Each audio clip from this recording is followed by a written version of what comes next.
دین سیکھو، دین سیکھو۔ 24 گھنٹے کی زندگی میں بھائیو جھوٹ خاص طور پر زندگی سے ہم نکال دیں، جھوٹ نہ بولیں اور ایک کسی کو دھوکہ نہ دیں۔ میرے نبی نے فرمایا میرا امتی ہر گناہ کر سکتا، دو نہیں کر سکتا، ایک جھوٹ کبھی نہیں بولے گا، ایک دھوکہ کبھی نہیں دے گا۔ تم جھوٹ نہ بولیں، دھوکہ نہ دیں، ظلم نہ کریں، زیادتی نہ کریں۔ ظلم و زیادتی سے اللہ کا غضب حرکت میں آ جاتا ہے۔ میرے نبی نے فرمایا من آذا ذمیا فقد آذانی، جس نے کسی غیر مسلم کو بھی دکھ پہنچایا تو اس نے مجھے دکھ پہنچایا۔ جس نے کسی غیر مسلم کو دکھ پہنچایا اس نے مجھے دکھ پہنچایا۔ میرے نبی نے تو اپنے ساتھ رہنے غیر مسلموں کے ساتھ اتنی رحمت للعالمین کا ثبوت دیا۔ ہم ان کے برتن بھی الگ کرتے، وہ برتن کو ہاتھ لگانے میں کہ دھو، برتن دھو کے لاؤ، اتنی نفرت کا اظہار۔ بھائیو محبت سے رہے، اپنے کاروبار میں ہو سچ بولو، صحیح تولو، وعدہ خلافی نہ کرو، وعدے سے پھرو مت، کسی کو دھوکہ نہ دو، کسی کو فراڈ نہ کرو۔ بازار کا دین سچائی ہے، صحیح تولنا ہے اور دھوکہ نہ دینا ہے۔ گھر کا دین ماں باپ زندہ ہیں، ان کے پیر دھو لو، ان کی دعائیں لے لو۔ گھر والے ہو اپنی بیوی سے حسن سلوک کرو، گالی دینا، تانے دینا، طنز بولیاں، اپنے گھروں کو آگ نہ لگاؤ۔ ہمارا جوائنٹ فیملی سسٹم ہے، ماں باپ کو اپنا مقام دو، بیوی کو اپنا مقام دو۔ ہمارا سسرالی معاشرہ ظالم ہے، درد سے کہہ رہا ہوں، ظالم ہے ہمارا سسرالی معاشرہ، ظالم ہے۔ چاہے دیندار کہلاتے ہوں، چاہے دنیا دار کہلاتے ہوں، چاہے پڑھے لکھے کہلاتے ہوں، چاہے ان پڑھ کہلاتے ہوں، ظلم ہے۔ میں کہاں سے اس کی تعویل کروں؟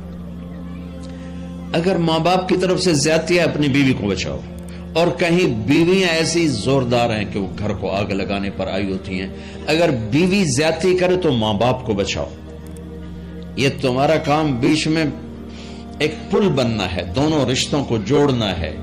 جس طرف بہنوں کی طرف سے زیادتی ہے بیوی کو بچاؤ، بیوی کی طرف سے اپنے دوسرے رشتوں کو بچاؤ۔ ہم اس میں افراط ہوتا یعنی کمی زیادتی کا شکار ہیں۔ کچھ ماں باپ کے پریشر میں بیویوں پر ظلم ڈھا دیتے ہیں، اور کچھ بیویوں کے پریشر میں ماں باپ کو ذلیل کر دیتے ہیں۔ یہ دونوں انسانیت سے دور کی چیزیں ہیں۔ بھائیو اپنے نبی کی زندگی پڑھو اللہ کا۔ میرے نبی کی ایک حدیث سناؤں، میرے نبی نے فرمایا یہ جو میرے مدینے والے لوگ ہیں نا، یہ بڑے اچھے ہیں۔ ان کے گھر میں جب کسی کی ڈولی اترے نا تو اسے یوں لگتا ہے جیسے میں اپنے ماں باپ کے گھر ہی آ گئی۔ یہ چند دن پہلے میں نے حدیث پڑھی تو مجھے بڑا مزہ آیا کہ میرا تو مستقل مضمون بیان کرتا رہتا ہوں۔ آپ نے فرمایا کہ یہ جو میرے انصار ہیں مدینے والے، ان کے گھر میں کسی کی ڈولی آ جائے تو اسے یوں لگتا ہے جیسے اس کو اپنے ماں باپ اور ساس سسروں میں کوئی فرق ہی نہیں نظر آتا، کہ یہ ایسے اچھے اخلاق کے لوگ ہیں۔ چلو اگر یہ نہیں ہو سکتا تو کم از کم یہ نفرت تو نہ ہو، لگائی بجھائی، لڑائی جھگڑے، طلاقوں کی شرح بڑھ چکی ہے صرف زبان کی بدتمیزی پر، صرف زبان کی بدتمیزی پر، صرف زبان کی بدتمیزی پر طلاقوں کی شرح بڑھ چکی۔ بھائیو اپنے اخلاق سے، اپنے اخلاق سے اپنے رشتوں کو جیتو۔ ماں باپ کا دل جیتنا ہے، بہن بھائیوں کا دل جیتنا ہے، اپنی بیوی کا دل جیتنا ہے اچھے اخلاق کے ساتھ۔ بیوی کے ذمہ خامن کا دل جیتے اچھے اخلاق کے ساتھ، ساس سسر کا دل جیتے اچھے اخلاق کے ساتھ، اپنے بہن بھائیوں کا دل جیتے اچھے اخلاق کے ساتھ۔ میرے رب کی قسم تم چپ رہنا سیکھ لو، عزت تمہارے قدموں میں آ کے گرے گی۔ جواب نہ دو، چپ ہو جاؤ، اللہ عزت تمہارے قدموں پہ لا کے کھڑا کر دو، تمہارے قدموں میں آ کے اللہ عزت کو گرائے گا۔ اولاد کو عزت دو، اولاد کو عزت دو، اولاد کو عزت دو، ان کو ٹائم دو، پھر یہ ساری زندگی تمہارے غلام بنے گے۔ 3 سال کے بچے کو اسکول میں دھکا دے دیا، آیا تو ٹیوشن والے کے پاس بھیج دیا، اور خود اپنے مزے کیے، تو یہ اولاد کبھی تمہاری نہیں ہوگی۔ انہیں ٹائم دو، اور اولاد کی خواہشات کا خیال کرو۔ ان پر ایسے ماں باپ ہونے کی ایسی دھونس مت جماؤ۔ آج کل اولاد نافرمان ہے، آدھا قصور ماں باپ کا ہے، آدھا اولاد کا ہے، کہ یہ وہ شفقت اور وہ محبت اور وہ ٹائم نہیں دیتے، اس سے آگے بات خراب ہو جاتی۔ اور ایک بڑا حساس موضوع ہے، رشتے ناتوں میں اولاد کی رعایت کرو، اپنی اولاد کی پسند ناپسند کا خیال کرو، ان پر مسلط مت کرو۔ اولاد سے کہتا ہوں کوٹ کی شادیاں نہ کرو، عشق معشوقی کی شادیاں نہ کرو، یہ 99.9% ناکام ہو جاتی ہیں۔ زندگی اور چیز ہے، عشق معشوقی اور چیز۔ اپنے ماں باپ کی دعائیں برکتیں لے کر شادی کرو۔ لیکن ماں باپ سے کہتا ہوں اگر کہیں بچی کہہ دے میں نے نہیں کرنی یہاں، تو اللہ کے واسطے اس کی رعایت کرو، اس کو گائے بھینس نہ بناؤ کہ جس قلے نال مرضی جا کے بن چھڈو۔ انسان ہے، جانور نہیں ہے، انسان ہے۔ زندگی جس نے گزارنی اس کی رعایت کرو، اس کی رعایت کرو۔ اولاد سے کہتا ہوں ایسے لو میرج اور گرل فرینڈ بوائے فرینڈ ہمارا کلچر نہیں ہے، یہ ہلاکت اور تباہی کا راستہ۔ میں قربان جاؤں میرے نبی کی صاحبزادی جنت کی عورتوں کی سردار کا رشتہ آسمان پہ طے ہو چکا ہے کہ علی کے ساتھ کیا جائے گا۔ خبر آ چکی، جبریل آ چکے ہیں کہ یا رسول اللہ فاطمہ علی کے لیے، اور حضرت علی رشتے کا پیغام لے کر آئے، اور آپ فرما رہے ہیں انشاءاللہ۔ ہاں نہیں کی کہ انشاءاللہ، ہاں تو ہو چکی ہے، انشاءاللہ ہاں کیوں نہیں کی، ہاں ہو چکی۔ آپ کو سبق سکھانے کے، ہمیں شریعت سکھانے کے۔ گھر تشریف لے گئے، فاطمہ بیٹی علی کا رشتہ آیا ہے، ہاں کر دو۔ اللہ اکبر۔ جب جبریل آ کے بتا چکے ہیں کہ یہ رشتہ ہو چکا ہے آسمانوں پر، اللہ نے کہہ دیا ہے کہ فاطمہ علی کا کے ہاتھ میں دی جائے گی، پھر یہ کیوں پوچھ رہے ہیں بیٹی علی کا رشتہ آیا، ہاں کر دوں؟ ہمیں سکھانے کی کہ کتنی بچیاں سسک کے زندگی گزار دیتی ہیں، ماں پیو زبردستی کر دیتے، کتنے بچے سسک کے زندگی گزار دیتے ہیں کہ ماں باپ زبردستی کر دیتے۔ بھائیو اللہ کے واسطے شریعت پڑھو، دین پڑھو، نبی کی زندگی پڑھو۔ حضرت فاطمہ رضی اللہ تعالیٰ عنہ کا انکار کرنا تھا، کیا خیر آج کل کی شریف بچی بیچاری چپ کر کے کہتی ٹھیک ہے جی میں ماں پیو دی مرضی۔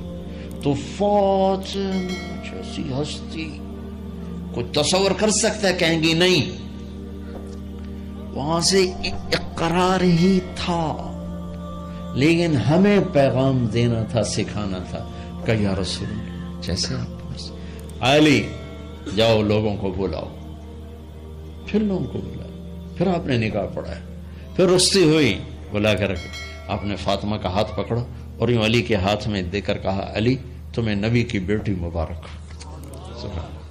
آپ نے فرمایا فاطمہ مجھے جو سب سے زیادہ محبوب تھا میں نے تیرا ہاتھ اس کے ہاتھ میں دے دیا۔ بھائی اللہ کے واسطے اپنی قومی زندگی سے نکلو، رواجی زندگی سے نکلو، پنجاب کی زندگی، پٹھانوں کی زندگی، بلوچوں کی زندگی، سندھیوں کی زندگی، یہ بت ہیں، ان کو توڑ کے نبوت والی زندگی، نبوت والی زندگی، نبوت والی زندگی وہ اختیار کریں گے، ہماری عورتیں بھی سکھی، ہمارے مرد بھی سکھی، ہماری اولاد بھی سکھی۔ تو سارے بھائی نیت کرتے ہیں نا اس کی انشاءاللہ، اللہ تعالیٰ ان کی بخشش فرمائے۔ تو آپ بھائیو ایک تو یہاں مرکز ہے اسماعیل، وہاں جایا کرو جمعرات کو، آپ کو فائدہ ہوگا۔ آپ کے پاس مسجد میں جماعت آ جائے ان کے ساتھ بیٹھا کرو، اس سے آپ کو انشاءاللہ فائدہ ہوگا۔ مہینے میں 3 دن جایا کرو، اس سے آپ کو انشاءاللہ راستہ ملے گا۔ اور دعا سے پہلے اگر کسی سے لڑے ہوئے ہو، مستورات میں کوئی کسی سے لڑی ہوئی ہے یا آپ کسی سے لڑے ہوئے ہو، تو کہ میں ہاتھ جوڑتا ہوں، مر جانے والی جگہ پہ کیا لڑائیاں، معاف کر دو، معاف کر دو، معاف کر دو، اللہ پہ چھوڑ دو۔ اپنے نبی کے ایک حدیث سنا کے دعا کرتے ہیں، آپ نے فرمایا مدینے والوں سے، مدینے والوں میرے بعد تمہیں تمہارا حق نہیں ملے گا، کیا کرو گے؟ کہا ہم تلوار اٹھائیں گے، حق لیں گے۔ آپ نے فرمایا اگر میں اس سے اچھی چیز بتاؤں کرو گے؟ کہا جی کیا؟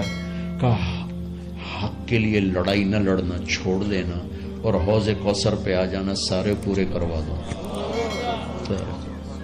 اب یہ وعدہ مدینے والوں کے ساتھ نہیں ہے، یہ وعدہ ہر اس امتی کے ساتھ ہے جو جھگڑے سے بچنے کے لیے حق چھوڑ دے۔ اپنا حق لو، کوشش کرو، لیکن اگر لڑائی کی شکل ہے واپس ہو جاؤ کہ یا رسول اللہ آپ کے حوالے۔ آپ نے مدینے والوں میں ہمیں بھی شامل کیا ہے، جس کا حق مارا جائے اور لڑے نہیں، چھوڑ دے، صبر کر جائے، میرے انتظار کر آنکھیں بند ہونے کا کہ میرا نبی تیرا وکیل ہوگا اور اللہ جج ہوگا، ان ویکھیا فیصلہ کہندا ہوندا ہے۔ پھر تم اپنے حبیب کو اپنا وکیل بنا لو۔ اب معاف کر دو، عورتیں بھی معاف کر دو، آپ بھی معاف کر دو، گلے لگو، امت بنو، محبت سے رہو. کیا 4 دن کی زندگی میں نفرتوں کی آگ بھڑکانا، محبت کے پھول بکھیر کے چلے جاؤ. کیا ظلمتیں پھیلانا، اپنے حصے کی شمع جلا کے چلے جاؤ.